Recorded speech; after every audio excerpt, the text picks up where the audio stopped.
Hello everyone, welcome back to the channel. I am Matt Captain. There's another video on Raid Shadow Legends. We'll make this short and sweet. Just kidding. Like and subscribe, or I will hunt you down. I will open up all your mail in your mailbox and swap the letters in and out of different ones so you aren't sure exactly where any of them came from. Like and subscribe. We have an update as to future content within this game. It is a rebalancing.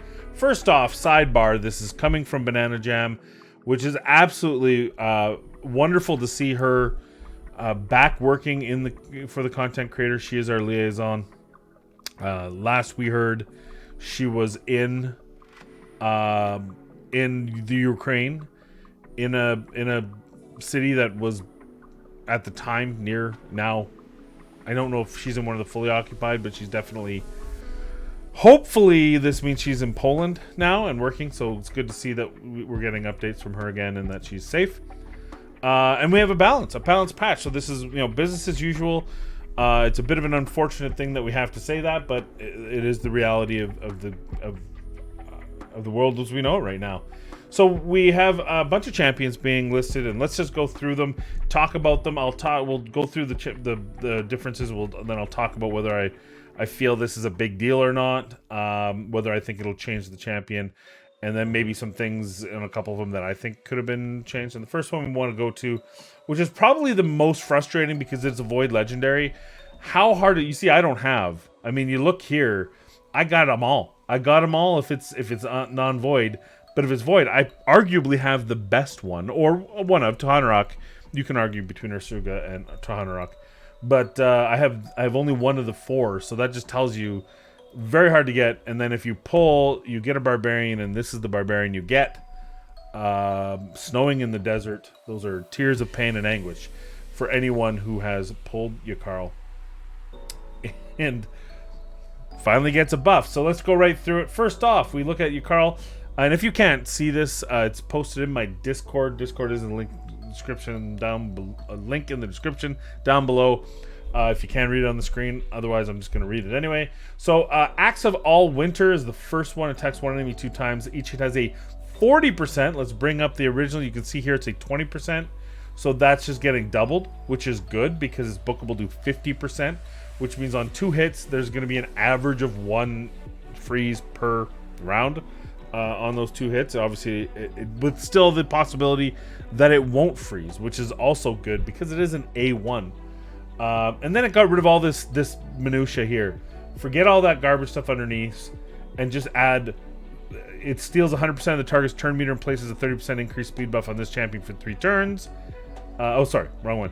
Will ignore 25% of the target's defense against targets under freeze debuffs. That's a big deal because all the other stuff was convoluted, so they got rid of that convoluted on the A1 and just said we'll ignore 25% defense. His A2, Blizzard Rider, attacks one enemy, has a 75% chance of placing a 30% decreased speed for 3 turns and a 75% chance of placing a freeze debuff for 1 turn. Also steals 100% of the turn meter and increased speed on this champion for 3 turns, blah, blah, blah. Okay, good. Adds will ignore 50% of the target's defense against targets under freeze debuffs. Now, again, that's added to this, so that's a big deal. Obviously, these are nothing else changes. These are 100%. This is actually a decent skill, and now it hits harder. Potentially with Savage Gear and Masteries, you can basically ignore all defense. So good ability, right? Great ability. Glaciate attacks all enemies. So this is the big deal. So before it was attack one enemy. Let me just finish reading it. Attacks all enemies, has a 75 bookable to 100% chance of placing a freeze debuff for 1 turn. Sorry, no books. That's my bad. 75% chance of placing a freeze debuff for 1 turn. This chance is 100% against targets with 75% or more turn meter. This debuff cannot be resisted by targets with 75% or more turn meter. So you go up against a team, as long as they aren't immune, you freeze them. 75% chance to freeze them. 100% unresistible if they have 75% or more of their turn meter bar filled, which is sweet. And the old one was like you needed okay. Attacks one enemy 3 times. If the target's under freeze debuff, removes the freeze debuff after attacking and places it on all enemies except the initial target. Will also attack all enemies except for the initial target after the 3rd hit. So that's a great change, obviously. The freeze debuff will place on enemy, blah, blah, blah, blah, blah. So this is now just a crowd control thing. 2 ways to use it. We'll talk about it in a bit. And then Glaciate, which is his passive effect. This is convoluted, right? You see here. So let's check what they did. Glaciate attacks all enemies, has a... Oh, that's right. Passive effect increases the damage this champion inflicts by 10% for each enemy under a freeze debuff. Though it's not a max HP hit thing. So, but I still want to see what his max output would be against a spider. Because then you have... potentially, if you freeze them with like a Gurgo and then hit the main spider, I'm curious to see what kind of damage that can do. And it's on all, so then you use the A2 that ignores defense. I know it won't be a big deal, but mostly this is a PvE skill or PvP skill. It's a passive, so you're getting 40 or 50% extra damage. Which is similar to, of course, Candrafon's damage, though I don't think Yakarl is going to hit near as hard. So, plus, when you're hitting someone who's under a freeze debuff, you're automatically doing less damage as it is. So whether or not this balances that out, we'll see. And then also decreases the damage this champion receives by the same amount, and then places unkillable buff for 1 turn whenever they're kill an enemy under a freeze debuff. So the old way of saying it, sorry I keep doing that, decreases the damage by 10% and increases the damage inflicts by 10 if there's 1 or more enemies under freeze. So it's only a 10% no matter how many are under freeze. And then if it's 2 or more, then it's also gets more speed and resistance, which is stupid.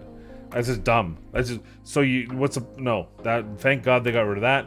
And then the active effect is it was an unkillable for 2 turns whenever there are 3 enemies. Now it's a 1 turn whenever you kill someone under a freeze debuff. So a little bit easier to proc the active effect. It's on a 5-turn cooldown though, which obviously the cooldown's on the active effect. So potentially this could be great. I'm not hot for him. Oh, he also got this. This is a 43 and Doom Tower is now a 33 in all areas, so that's good. It makes him more utilitarian. I still don't like this champion. I'm not going to lie to you. I think great. He's ignoring 50%, 25%, but it's still hitting 1 enemy. He's got a freeze debuff. That's great. But Gurgo, also a Void Legendary, just does this better. He strips and then places freeze. I get this can't be removed, but you can still or can't be under the new one. It can't be resisted if they're over 75% turn meter. So you have to like tune them to turn meter, and you don't know turn meter in PvP till you get there. You don't know if you're tuned perfectly, or I don't know. I think he's better used. He's more usable, but I'm still not.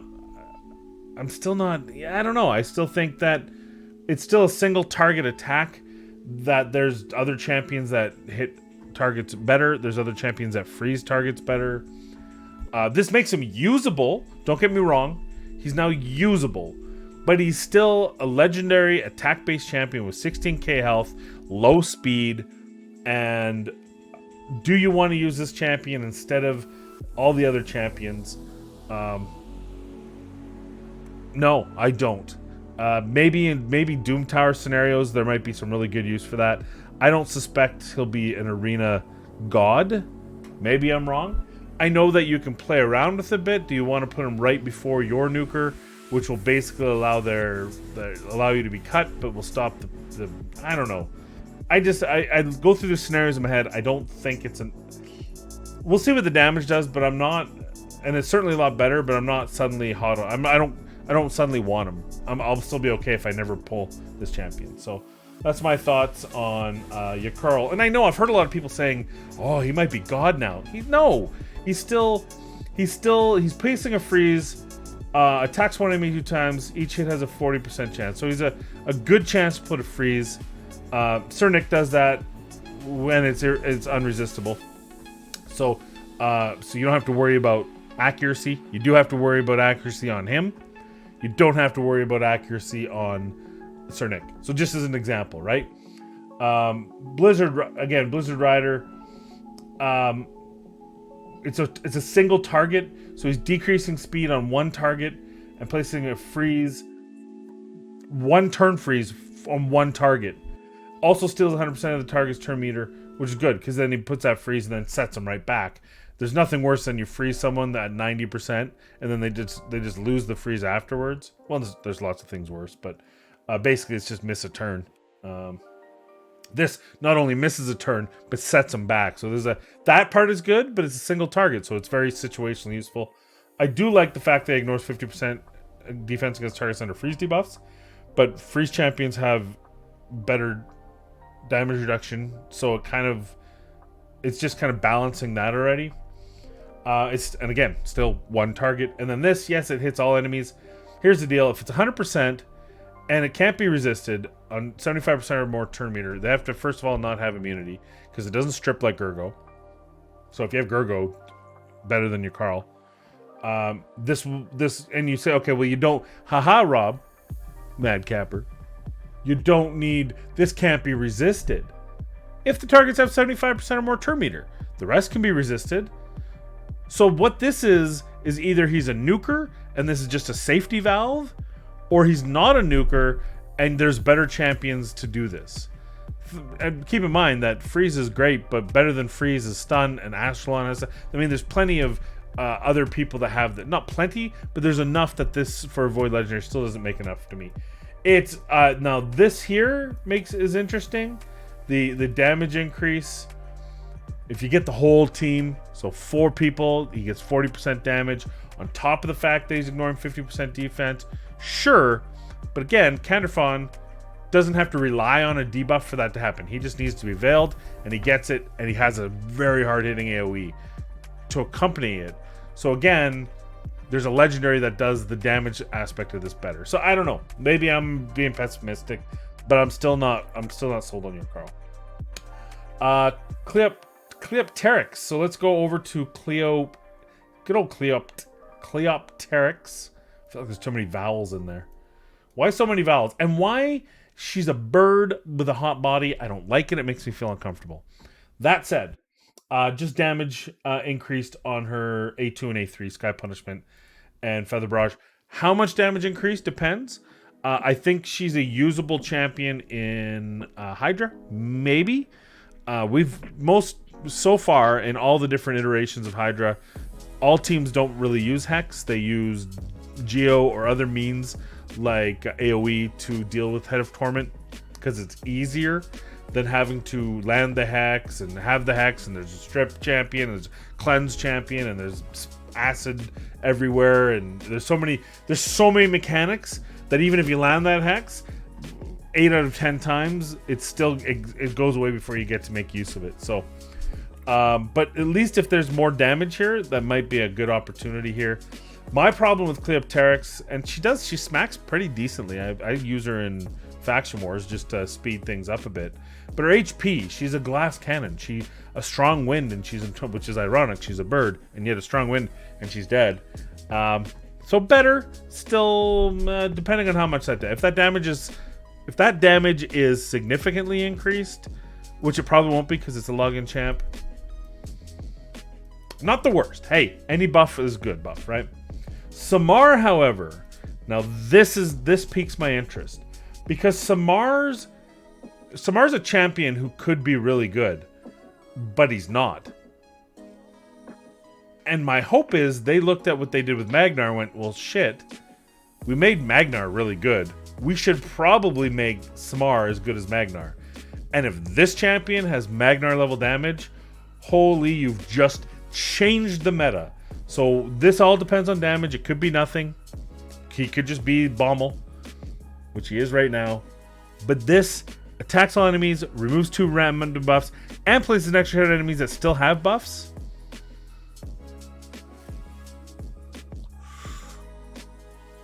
And if it hits Magnar level, so you can tank this guy out with 120k HP, 260 crit damage. He's got better defense than Magnar, I think. He's got a little more HP than Magnar. He's got all battles HP. This could be good. I don't want to get my hopes up, but I think this champion is going to be, if they have the guts to do what they should do with him, this will be the best champion of the rebalance. I promise you that. If they don't, then he'll still just be a Bommel champion, right? And boohoo, I guess. I have a +1, so I'm hoping for the damage to be obscene. I hope he's broken. I hope he's broken when we're done. Why not? Every other dwarf is broken. Herndig's broken for Fae. Trunda is broken for Arena. Underpriest Brogni is broken just about everywhere. Tormund used to be broken, then he was unbroken and rebroken. Now because of immunity, he's less broken, but still broken.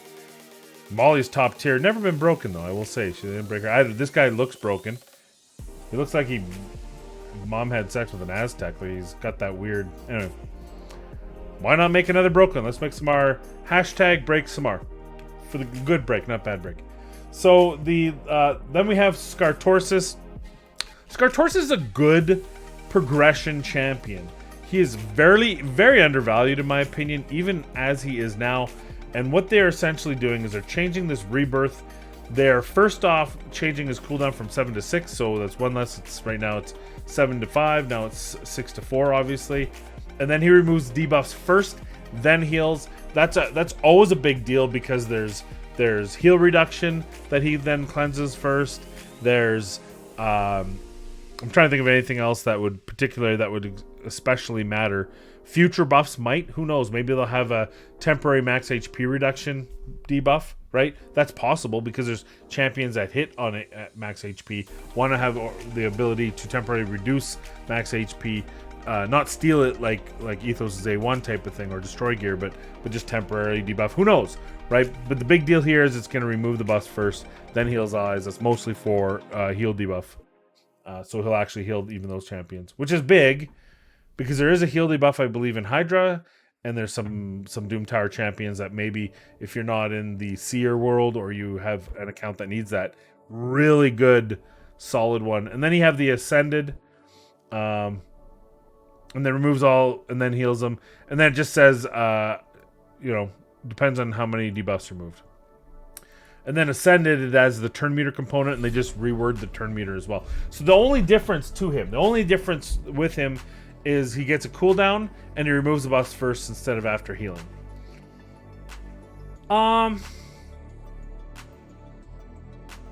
Again, this doesn't make him crazy meta, but it does make him even more usable. He's very fast. He's a great dungeon. He's got dungeon aura. I think he's very underrated for dungeons. Newer players, if you pull this champion, you should be using him, but just makes it a little bit easier, right? Nobel is trash. I don't have him. I have him on my free-to-play. Well, pardon. Had him on my free-to-play. I fed him to my ninja to make a +1 ninja on my free-to-play because he's that trash. And guess what? Still trash. So speed from 92 to 98, I think it's obscene that you have, just like I think it's obscene that Cleopterix, that any champion has less than 15k, which he also does. HP is a legendary. His speed was ridiculously bad too. Now Dismay, they've increased it from 20 to 50%. Where is it? Dismay, wrong way. Dismay had a 20% turn meter. Now it's a 50% turn meter. Attacks all enemies. So this is great. It's good. Right? It's a turn meter manipulation, a fairly significant one. So from that perspective, I say he's trash. He's not trash. Being able to manipulate turn meter by that much is pretty big. He's still too slow. He doesn't put a decreased speed as well, which is too bad. So he's better than Sylar and yet not as good as Sylar at the same time.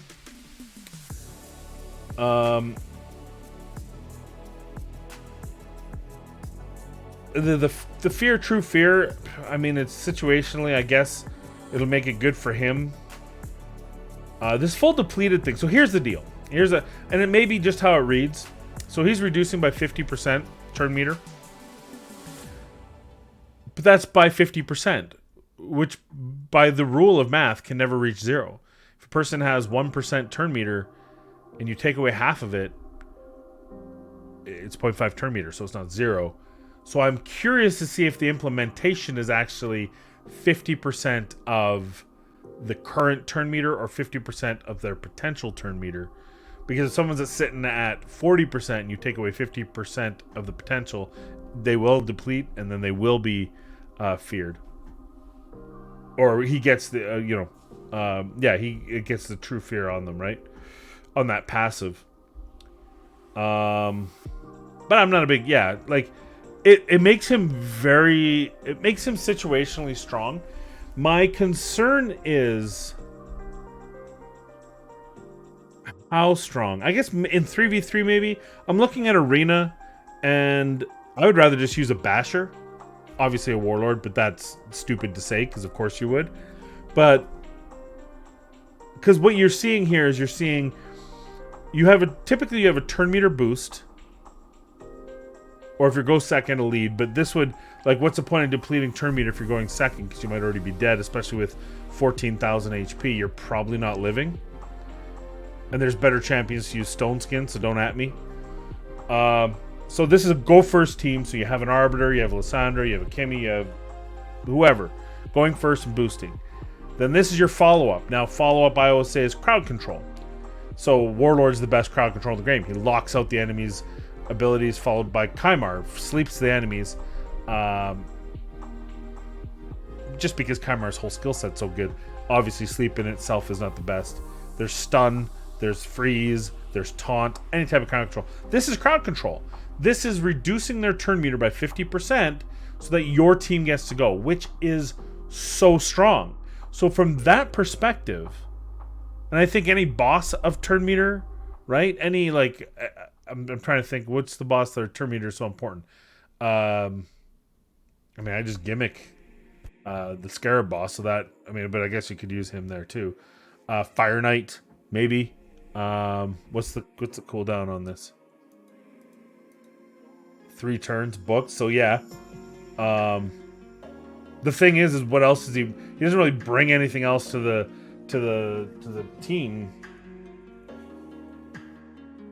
I don't like him.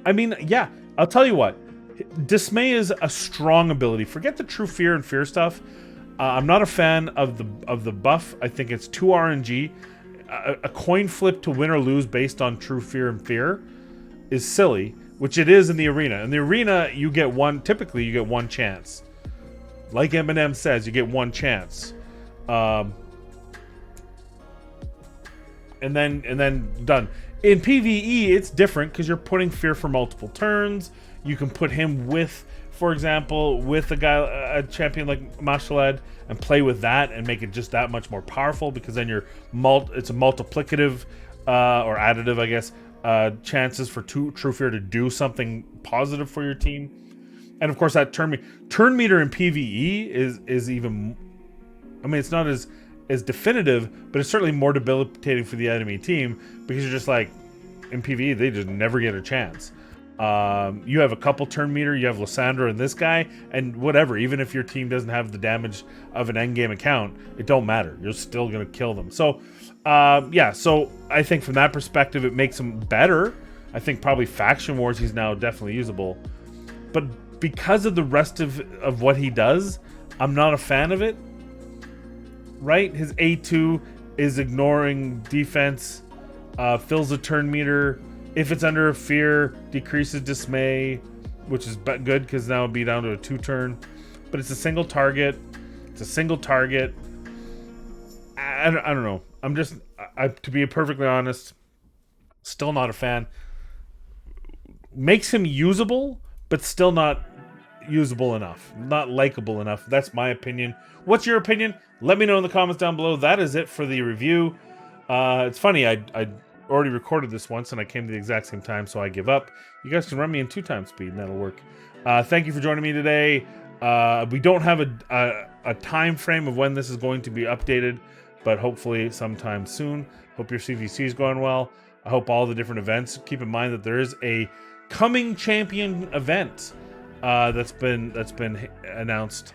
We don't have all the details except for that a Chris will be up for grabs, similar to the Sir Nick event that happened during Christmas a while back. Shout out to Saffron. So I'm pretty sure I have 2 Sir Nicks. Or sorry, I do have 2 Sunics. I have 2 Krisks. Would I take a 3rd? Yes. But I'm not going to go hard in the paint for it because I'm not spending currently. So, yeah, but nonetheless, that'll be fun. That'll be a fun event. There's different levels of champions depending on... what I'm hearing is it'll be depending on your level. Again, no confirmation on that. So there you go. Thank you for watching the video, and we'll see you in the next one.